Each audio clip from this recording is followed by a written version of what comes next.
Good morning student, B R first year language across the curriculum and reflecting text. इसके अंदर मैं आपको विषय क्षेत्रों के पठन के बारे में बता रही थी, जिसके अंदर मैंने आपको गणित शिक्षण के बारे में बताया था।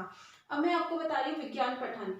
विज्ञान पठन के अंदर कल मैंने आपको विज्ञान के बारे में बताया था कि अभी जो लेटेस्ट देखा जाए तो विज्ञान हम जो भी कार्य, जो भी एक्टिविटी करते हैं या जो भी वस्तु को यूज में लेते हैं वो विज्ञान की ही देन है। मतलब विज्ञान ने जो नए नए आविष्कार की है वर्तमान में, वो एक तरह से हम सोच भी नहीं सकते। हम जो भी कार्य करते हैं, जो भी चीज इस्तेमाल करते हैं, सब हमें किसकी देन है? विज्ञान की देन है। विज्ञान के माध्यम से ही हमें क्या होता है? प्राप्त होता है। अब आता है इसके अंदर कि विज्ञान जो है, हम विज्ञान पढ़ने का हमारे अंदर बेसिकली क्या उद्देश्य है?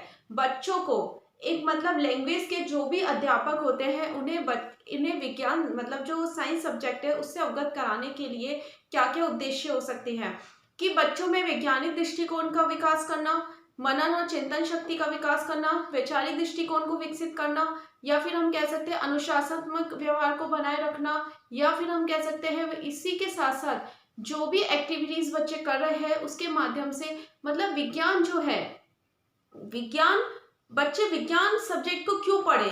मतलब एक तरह से तो बच्चों में कौन कौन से उद्देश्य होते हैं या किस उद्देश्य से हम बच्चों को विज्ञान सब्जेक्ट मतलब विज्ञान विषय पढ़ने के लिए प्रेरित करते हैं, तो उसके कौन कौन से उद्देश्य हमें देखने को मिलते हैं।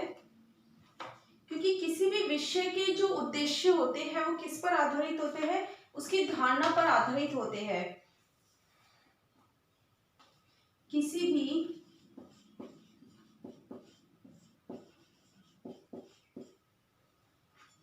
विषय के उद्देश्य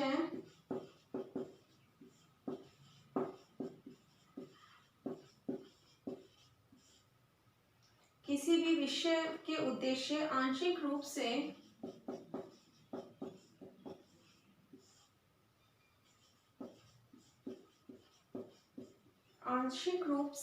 विषय की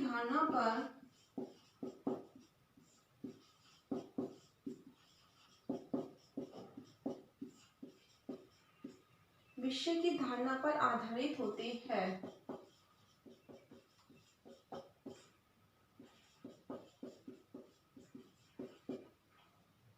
नंबर 1, अनुशासनात्मक उद्देश्य।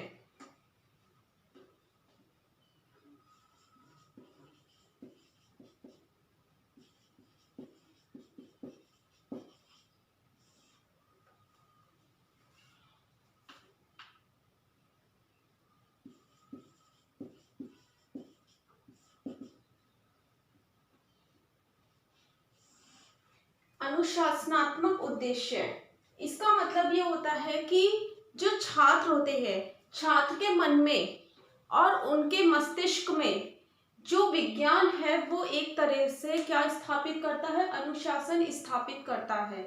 क्योंकि हम जो भी ज्ञान प्राप्त करते हैं वो हमारे मन और मस्तिष्क के रूप में होता है। मतलब उसके माध्यम से ही हम किसी भी ज्ञान को अर्जित करते हैं। तो जब तक हमारा मन और मस्तिष्क अनुशासन प्रिय नहीं होंगे या अनुशासन में नहीं होंगे, तब तक हम कोई भी ज्ञान को क्या स्थायी रूप से प्राप्त नहीं कर सकते। तो इसके लिए सबसे ज्यादा इम्पोर्टेंट है कि विज्ञान एक तरह से बताता है, विज्ञान सभी प्रकार की चीजों को मानव को प्रोवाइड करवाता है, उसकी आवश्यकताओं की पूर्ति करता है, और व्यक्ति जो भी कार्य करता है, जो भी क्रियाएं करता है, वो एक तरह से किसके द्वारा करता है? अपने मस्तिष्क के माध्यम से करता है। तो ये कह सकते हैं कि विज्ञान जो है, विज्ञान विषय एक तरह से बच्चों के मन और मस्तिष्क में अनुशासन को स्थापित करने की एक कला है। फिर नेक्स्ट है सेकंड नंबर, वैज्ञानिक दृष्टिकोण उत्पन्न करना।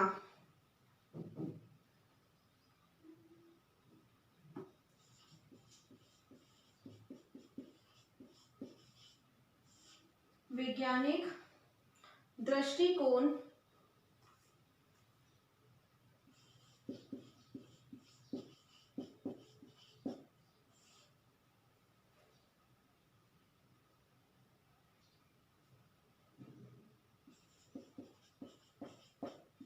उत्पन्न करना।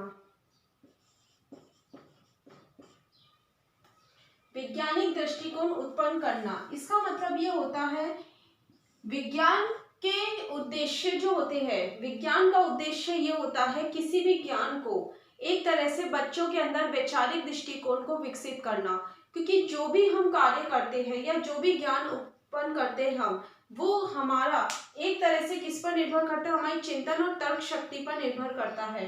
तो ये माना गया है कि इस उद्देश्यों के माध्यम से हम बच्चों के अंदर तार्किक एवं चिंतन शक्ति का विकास करते हैं और इसी के साथ ये माना जाता है कि बच्चे की सोचने और समझने की शक्ति क्या होती है, उसमें के अंदर वृद्धि हमें मिलती है अगर हम विज्ञान के पठन विज्ञान विषय को पढ़ते हैं या विज्ञान विषय के लिए बच्चों को पढ़ने के लिए प्रोत्साहित करते हैं।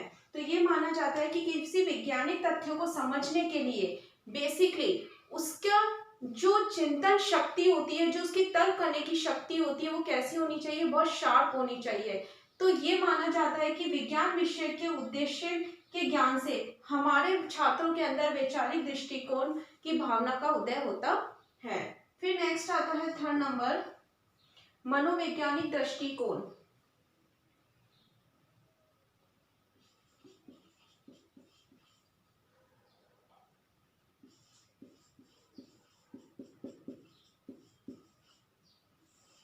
या मनोवैज्ञानिक उद्देश्य।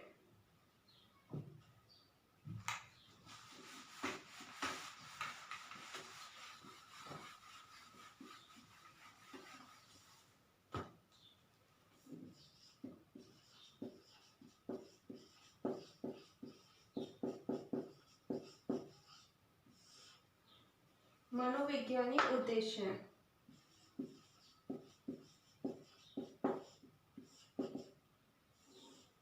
इसमें आएगा विज्ञान की शिक्षा में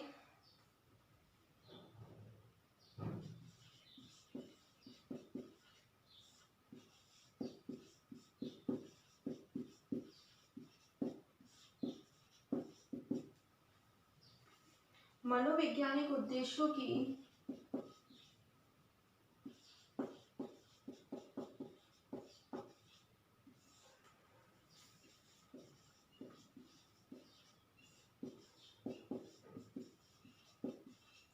आवश्यकता होती है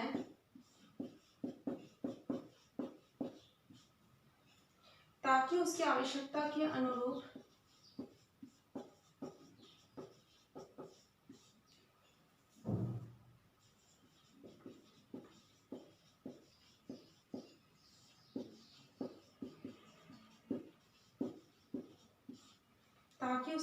आवश्यकता के अनुरूप रुचियों का विकास हो सके, रुचियों का विकास हो सके।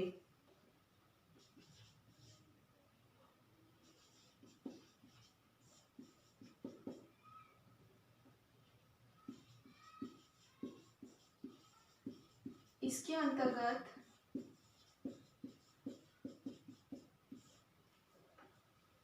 छात्र सहज भाव से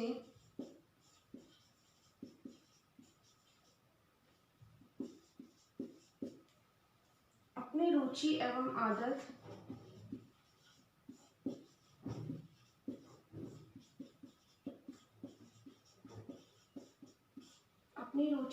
आदत के अनुरूप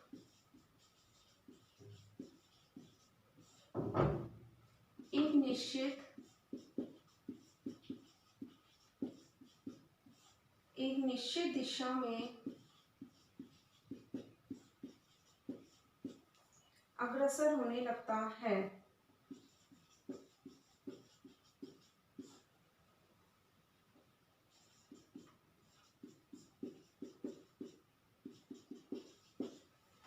विज्ञान की शिक्षा, मनोवैज्ञानिक जो उद्देश्य है, तो विज्ञान की शिक्षा में मनोवैज्ञानिक का बहुत ज्यादा महत्वपूर्ण माना जाता है, आवश्यकता होती है, क्योंकि इससे क्या होता है, उसकी आवश्यकता के अनुरूप रुचियों का विकास हो सके। मतलब मनोवैज्ञानिकता मीन्स होती है कि जब हम जो भी बच्चों को शिक्षा प्रदान करते हैं या हमारा जो भी उद्देश्य होता है वो ये होता है कि बच्चों के स्तर के अनुसार ही क्या हो, पठन क्रिया हो। तो विज्ञान विषय जो होता है उसका भी ये उद्देश्य होता है कि उसके अंदर एक बच्चों के स्तर के अकॉर्डिंग ही क्या किया जाता है, सारी क्रियाएं एक जगह हमें उपलब्ध होती है जिसके माध्यम से बच्चे अपनी रुचियों के अनुसार किसी भी ज्ञान को अर्जित कर सकते हैं। और इसके अंतर्गत छात्र सहज भाव से अपनी रुचि और आदत के अनुरूप एक निश्चित दिशा में अग्रसर हो सकता है, क्योंकि विज्ञान जो विषय होता है इसके अंदर हमें ऐसी बहुत सी चीजें मिलती है, मतलब बच्चों के अंदर रचनात्मक प्रवृत्ति की आदत विकसित होती है और बच्चों की जो अभिव्यक्ति होती है उसको निश्चित किया जाता है किसके अंतर्गत, मनोवैज्ञानिक उद्देश्यों के अंतर्गत। इसलिए माना जाता है कि विज्ञान विषय का जो उद्देश्य होता है वो बच्चों के स्तर के अकॉर्डिंग होने के साथ साथ एक तरह से बच्चों की रुचियों के अनुसार बच्चों की रुचियों को अभिव्यक्त करने के अवसर प्रदान करता है। फिर नेक्स्ट आता है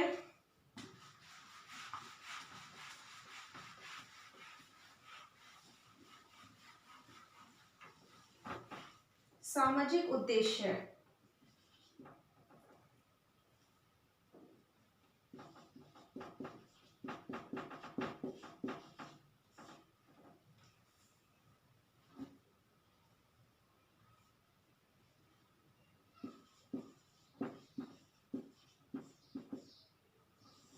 सामाजिक उद्देश्य, तो विज्ञान के द्वारा क्या किया जाता है, विज्ञान के द्वारा बच्चों के अंदर सामाजिक विकास किया जाता है। बच्चे एक सुखी जीवन जीने का तरीका सीखे, समाज में सामंजस्य स्थापित करने का तरीका सीखे। इसी के साथ अगर उन्हें व्यवसाय में समृद्धि स्थापित करनी है तो समाज की प्रगति, आर्थिक वित्तीय व्यवस्था, आर्थिक रूप से आर्थिक संसाधनों से परिचित हो सके, वो किसके अंतर्गत आता है, सामाजिक उद्देश्यों के अंतर्गत आता है। फिर नेक्स्ट आता है व्यवहारिक उद्देश्य।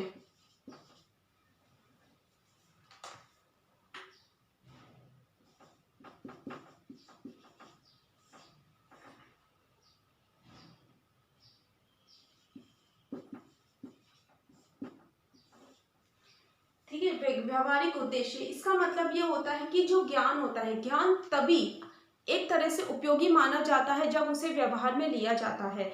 तो जो वैज्ञानिक विषय है, जो विज्ञान है, विज्ञान ये कहता है कि हम जो ज्ञान दे रहे हैं वो यहाँ तक बच्चों के सिद्धांतों या तथ्यों तक सीमित नहीं होना चाहिए, बल्कि उसके व्यवहार में उपयोग करने के लायक होना चाहिए। एक तरह से उनके अंदर सभी प्रकार के व्यवहारिक गुणों, व्यवहारिक कौशलों को विकसित करना चाहिए, जिससे बच्चे अपने ज्ञान को व्यवहारिक जीवन में या दैनिक जीवन में उतार सके। तो ये माना जाता है कि जो ये विज्ञान विषय है वो एक व्यवहारिक उद्देश्यों के माध्यम से एक तरह से जिसका जो आधार होता है वो क्या होता है, व्यवहारिक होता है। ठीक है, फिर नेक्स्ट आता है इसके अंदर सांस्कृतिक उद्देश्य।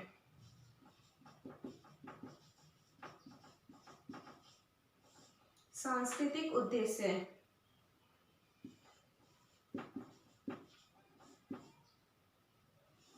जो संस्कृति होती है वो ज्ञान से प्रभावित होती है, और वर्तमान में ये माना गया है कि हमारे द्वारा जो भी संस्कृति नियुक्त की गई है वो विज्ञान के ही देन है। तो एक तरह से वैज्ञानिक विषय संस्कृति पर बल देता है। हम जो भी रीति रिवाज, जाति प्रथा, अंधविश्वास वगैरह ये सब सीखते हैं, समझते हैं, इनके बारे में जानते हैं, जैसे अंधविश्वास को दूर किया गया है वो एक सांस्कृतिक के माध्यम से ही हुआ है। तो हम जो एक विज्ञान के ऊपर हम विश्वास करने लगे और अंधविश्वासों से दूर होने लगे, वो किसके अंतर्गत देखने को मिलता है, हमें सांस्कृतिक उद्देश्यों के अंतर्गत देखने को मिलता है। तो विज्ञान विषय ये कहता है, विज्ञान बच्चों को पढ़ाने का बेसिकली ये उद्देश्य होता है कि बच्चों के अंदर मनोवैज्ञानिक ज्ञान के साथ साथ सामाजिक, व्यवहारिक और सांस्कृतिक सभी प्रकार के ज्ञान को क्या करे, सभी प्रकार के ज्ञान को विकसित करे और सभी प्रकार के चिंतन और तर्क शक्ति का विकास करे। इसलिए बच्चों को विज्ञान विषय पढ़ाने के लिए प्रोत्साहित करना सबसे ज्यादा इंपॉर्टेंट माना जाता है। ये आपके हो गए विज्ञान के पठन के उद्देश्य। अब आपका गृह कार्य है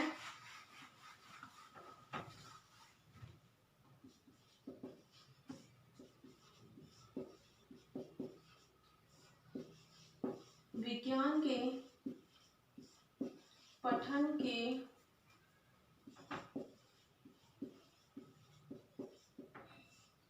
उद्देश्यों को स्पष्ट कीजिए। विज्ञान के पठन के उद्देश्यों को स्पष्ट कीजिए। घर पे रहिए, सुरक्षित रहिए। Thank you.